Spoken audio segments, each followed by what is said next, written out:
पाठ 11 कितनी जमीन। हम जिंदगी भर इन्हीं उलझनों में उलझे रहते हैं कि हमें यह मिल जाए, हमें वह मिल जाए।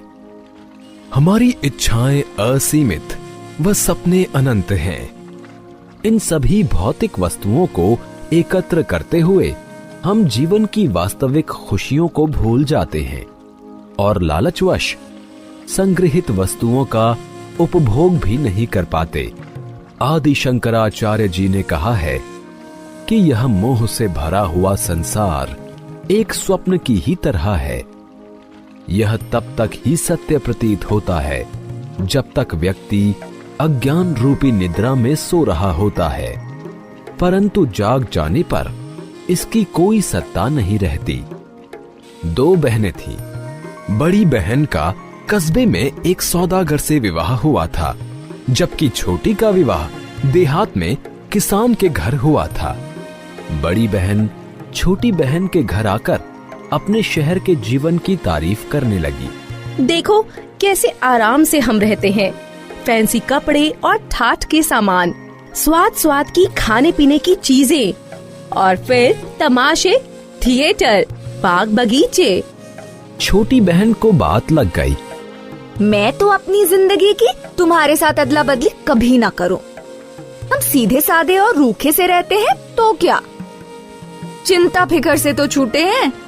किसानी जिंदगी फूली और चिकनी नहीं दिखती तो क्या, उम्र लंबी होती है और मेहनत से तंदुरुस्ती भी बनी रहती है। छोटी बहन का पति दीना ओसारे में बैठा औरतों की ये बातें सुन रहा था। उसने सोचा कि बड़ी बहन की बात तो खरी है। बात आई गई हो गई। एक दिन दीना घर के ओसारे में बैठा हुआ था कि एक सौदागर उधर से गुजरता हुआ उसके घर आया। उसने बताया कि दरिया किनारे कोलों की बस्ती है, वहां जमीन बहुत उम्दा है। दीना के मन में भी अभिलाषा पैदा हुई। उसने सोचा, मैं यहां तंग सकरी सी जगह में पड़ा क्या कर रहा हूं, जबकि दूसरी जगह मौका खुला पड़ा है। यहां की जमीन घर बार बेच बाच कर नकदी बनाकर वहीं क्यों ना पहुंचूं और नए सिरे से जीवन शुरू करके देखूं। उसने अपनी तैयारी शुरू की। बीवी से कहा कि घर देखना भालना और खुद एक नौकर को साथ ले यात्रा के लिए निकल पड़ा। रास्ते में चाय के डिब्बे और उपहार की अन्य चीजें खरीदी। 7वें रोज वे कोल लोगों की बस्ती में जा पहुंचे। उसने देखा कि सौदागर ने जो बात बताई थी वह सही थी। दरिया के पास जमीन ही जमीन थी, सब खाली। दीना को देखते ही वे अपने तंबुओं से निकल आए और उसके चारों तरफ जमघट लगाकर खड़े हो गए। उनमें से एक दुभाषिए के माध्यम से दीना ने बताया कि वह जमीन की खातिर आया है। वे लोग बड़े खुश मालूम हुए। बड़ी आओ भगत के साथ वे उसे अपने अच्छे से अच्छे डेरे में ले गए। उसे पीने को चाय दी। दीना ने भी अपने पास से भेंट की चीजें निकाली और सबको थोड़ी थोड़ी बांटी।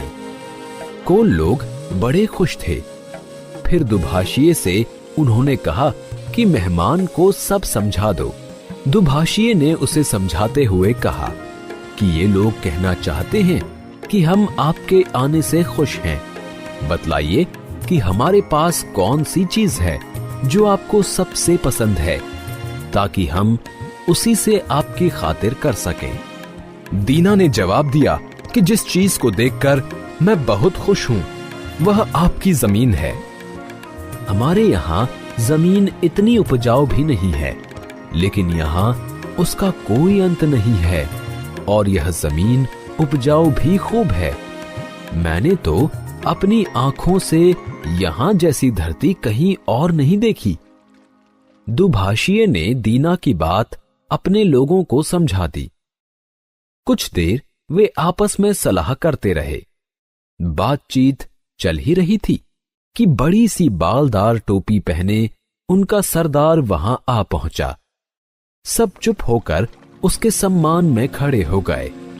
दुभाषिए ने कहा कि यही हमारे सरदार हैं। दीना ने फौरन अपने सामान में से एक बढ़िया लबादा निकाला और चाय का एक बड़ा डिब्बा तथा अन्य चीजें सरदार को भेंट की। सरदार ने भेंट स्वीकार की और अपने आसन पर आ बैठा। उसके बाद दीना की तरफ मुखातिब होकर हिंदुस्तानी में कहा, इन भाइयों ने जो कहा ठीक है, जितनी जमीन चाहो चुन लो, हमारे यहां उसका घाटा कमी नहीं है। दीना ने सोचा कि मैं चाहे जितनी जमीन कैसे ले सकता हूं? पक्का करने के लिए दस्तावेज वगैरह भी तो चाहिए, नहीं तो जैसे आज इन्होंने कह दिया कि यह तुम्हारी है, पीछे वैसे ही उसे ले भी सकते हैं। दीना ने कहा, सुना है यहां एक सौदागर आया था, उसको भी आपने जमीन दी थी और उस जमीन का कागज पक्का कर दिया था। वैसे ही मैं चाहता हूं कि कागज पक्का हो जाए। सरदार समझ गया, बोला, हाँ जरूर, यह तो आसानी से हो सकता है। हमारे यहाँ एक मुंशी है, कस्बे में चलकर लिखा पढ़ी पक्की कर ली जाएगी और रजिस्ट्री हो जाएगी। दीना ने पूछा, कीमत की दर क्या होगी? हमारी दर तो एक ही है, एक दिन के 1000 रुपए। दीना समझा नहीं, बोला, दिन का यह हिसाब कैसा है? यह बताइए कितने एकड़? सरदार ने कहा, यह सब गिनना गिनाना हमसे नहीं होता, हम तो दिन के हिसाब से बेचते हैं। जितनी जमीन एक दिन में पैदल चलकर तुम नाप डालो वह तुम्हारी, और कीमत है दिन भर की 1000। दीना अचरज में पड़ गया, कहा, एक दिन में तो बहुत सी जमीन को घेरा जा सकता है।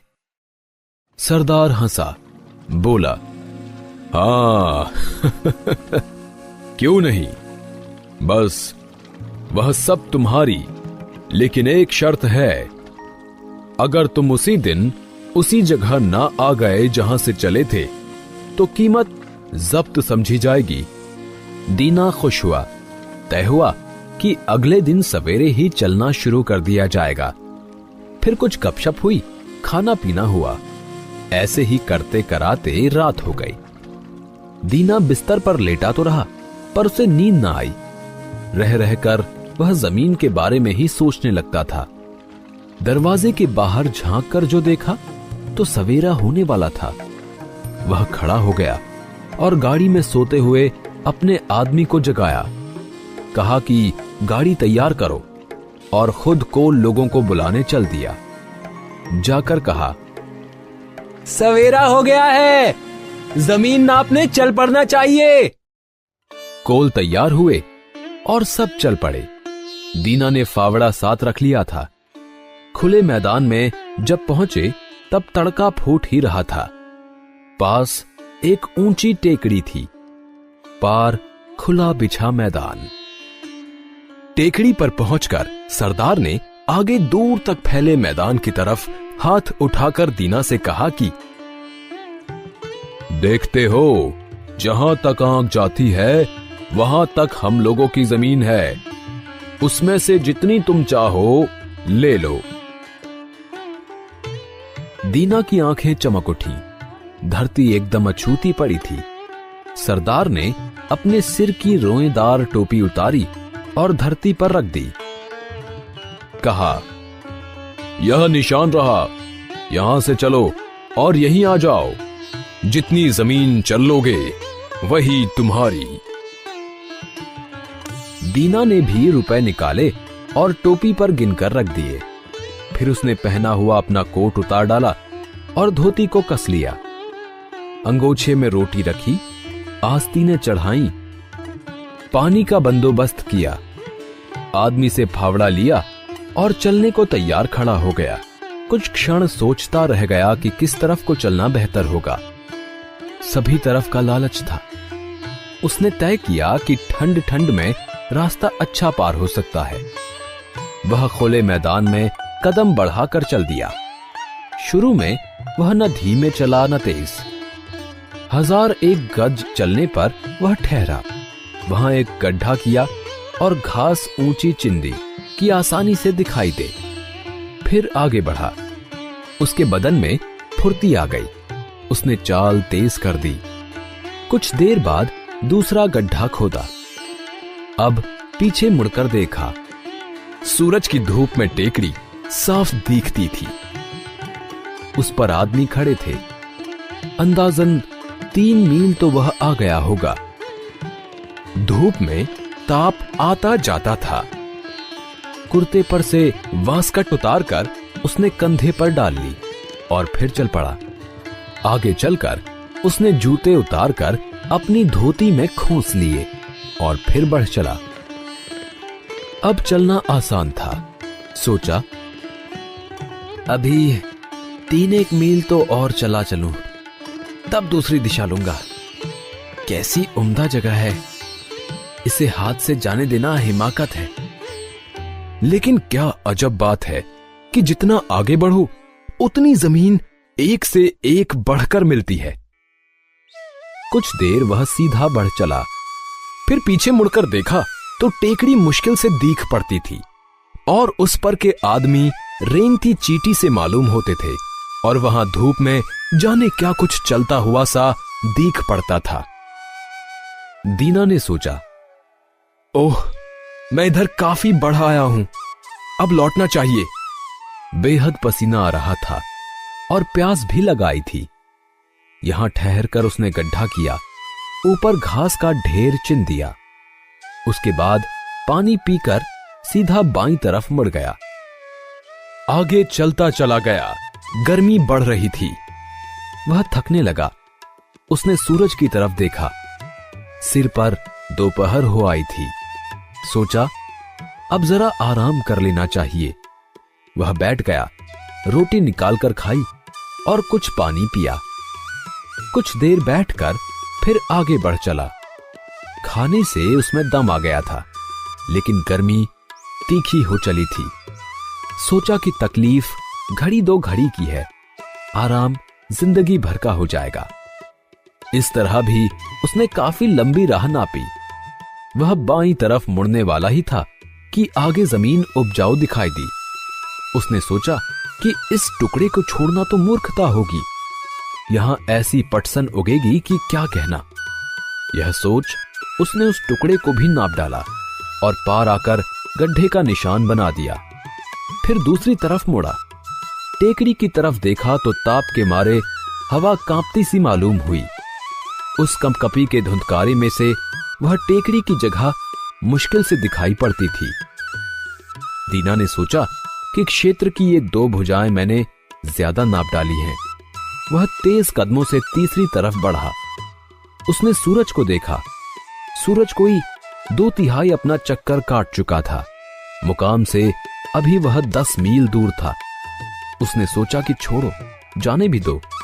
मेरी जमीन की एक बाजू छोटी रह जाएगी तो छोटी सही, लेकिन अब सीधी लकीर में मुझे वापस चलना चाहिए। जो ऐसे कहीं दूर निकल गया तो बाजी गई। अरे, इतनी ही जमीन क्या थोड़ी है। यह सोच दीना ने वहां तीसरे गड्ढे का निशान डाल दिया और टेकड़ी की तरफ मुंह कर ठीक उसी सीध में चल दिया। नाक की सीध बांधकर वह टेकड़ी की तरफ चला। धूप उसका सत्त ले चुकी थी। नंगे पैर जगह जगह कट और छिल गए थे और टांगे जवाब दे रही थी। जरा आराम करने का उसका जी हुआ, लेकिन यह कैसे हो सकता था। सूरज छिपने से पहले उसे वहां पहुंच जाना था। सूरज पल पल नीचे ढल रहा था। उसके मन में सोच होने लगी कि मुझसे बड़ी भूल हुई। मैंने इतने पैर पसारे क्यों? अगर कहीं वक्त तक ना पहुंचा तो? उसने फिर टेकड़ी की तरफ देखा, फिर सूरज की तरफ। मुकाम से अभी वह दूर था और सूरज धरती के पास झुक रहा था। दीना जी तोड़ चलने लगा। चलने में सांस फूलती और कठिनाई होती थी, लेकिन तेज पर तेज कदम वह रखता गया। वह बढ़ता चला, लेकिन जगह अब भी दूर बनी थी। यह देख उसने भागना शुरू किया। कंधे से वास्कट फेंक दी, जूते दूर हटाए, टोपी अलग की। बस साथ में निशान लगाने के लिए उसने हल्का फावड़ा रहने दिया। रह रहकर सोच होती कि मैं क्या करूं, बना काम बिगड़ा जा रहा है। अब सूरज छिपने से पहले मैं वहां कैसे पहुंचूंगा? इस सोच और डर के कारण वह और हांफने लगा। वह पसीना पसीना हो रहा था, धोती गीली होकर चिपकी जा रही थी और मुंह सूख गया था, लेकिन फिर भी वह भागता ही जाता था। छाती उसकी लुहार की धौंकनी की तरह चल उठी। दिल भीतर हथौड़े की चोट सा धड़कने लगा। उधर टांगें बेबस हुई जा रही थीं। दीना को डर हुआ कि इस थकान के मारे कहीं गिरकर ढेर ही ना हो जाए। वह दौड़ता ही गया। आगे कोल लोगों की आवाज सुनाई पड़ती थी। वे उसको जोर जोर से बुला रहे थे। इन आवाजों से उसका दिल और सुलग उठा। अपनी आखिरी ताकत समेट कर वह दौड़ा। सूरज धरती से लगा जा रहा था। तिरछी रोशनी के कारण वह खूब बड़ा और लहू सा लाल दिख रहा था। वह अब डूबा। सूरज बहुत नीचे पहुंच गया था, लेकिन दीना भी जगह के बिल्कुल किनारे आ लगा था। टेकड़ी पर हाथ हिला हिलाकर बढ़ावा देते हुए कोल लोग उसे सामने दिखाई दे रहे थे। अब तो जमीन पर रखी वह टोपी भी दिखने लगी, जिस पर उसकी रकम भी रखी थी। वहां बैठा सरदार भी दिखाई दिया। दीना ने हसरत भरी निगाह से सूरज की तरफ देखा। सूरज धरती को छू चुका था। वह बची खुची अपनी शक्ति से आगे बढ़ा, कमर झुकाकर भागा, जैसे कि टांगें साथ न देती हों। टेकड़ी पर पहुंचते पहुंचते अंधेरा हो आया था। उसने ऊपर देखा, सूरज छिप चुका था। उसके मुंह से एक चीख सी निकल गई। ओह, मेरी सारी मेहनत व्यर्थ गई। यह सोचकर वह थमने को हुआ, लेकिन उसे ध्यान आया कि जो खड़े हैं उन्हें तो सूरज अब भी दिख रहा होगा। सूरज छिपा नहीं है, फिर भी मुझको नहीं दिखता। यह सोचकर उसने लंबी सांस खींची और टेकड़ी पर आंख मूंद कर दौड़ा। चोटी पर अभी धूप थी। पास पहुंचा और सामने टोपी देखी।